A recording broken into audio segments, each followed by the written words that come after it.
Kwan, let's quickly talk about the weekend, especially Sunday's results, some of the games, In the Premier League, Newcastle are back flying high. They defeated Ange Postecoglou's Nottingham Forest by 2-0. It was an incredible display second half, especially in the second half, that Newcastle were able to get their goals. On the other hand, Aston Villa has won their second match in a row for the first time this season by defeating Burnley 2-1, which was an incredible game on Sunday. So it's for a showdown, And the tight match of yesterday was between Everton and Crystal Palace. Crystal Palace scoring first at Everton in the first half, and Everton came back in the second half and equalized, came back to the game and win the game. Incredible display too. Manchester City is an example of, if you have to win the league, if you have to win a match, you have to learn to defend and also learn to attack. When you attack, you don't defend. That's why you score useless goals, because whenever you score a lot of goals, your defense cannot be able to defend them.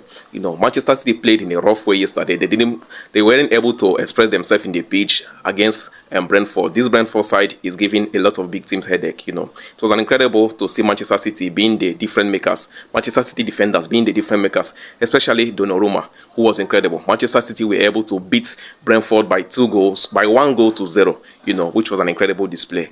In the other hands, Barcelona embarrassingly lost to Sevilla. I think this was the goals they could have considered against PSG that they are now concede against Sevilla. Sevilla went 2 goals up in the first half. First penalty by Sanchez and open play goals. In the second, before the first half end, Rashford was able to get one back.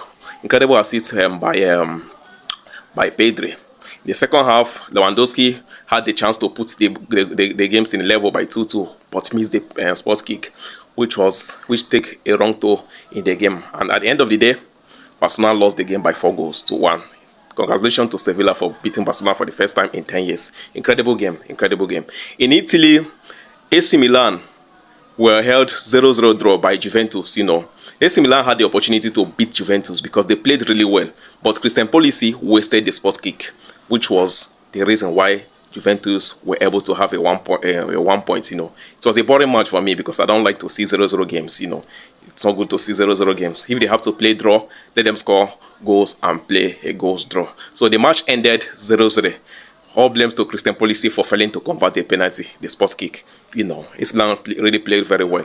Kylian Mbappe was on the stand as he cheered for his brother, who scored against PSG to help PSG in a 1-1 draw in the French League 1. Nuno Mendes opened the score and with an incredible free kick.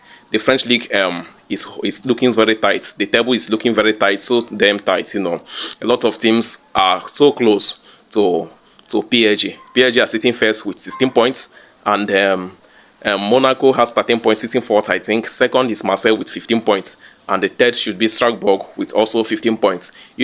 How long can this team compete with PSG? I don't know yet. Maybe whenever PSG gets back their players like Ousmane Dembele and Desiré Doué and Kvaratskhelia, they can be able to create the chance again, this long void again. So we don't know how long they can keep up competing to the league. But for now, the French league is looking so interesting. Let me know what's in the comment section, guys. See you on the next one. Ciao.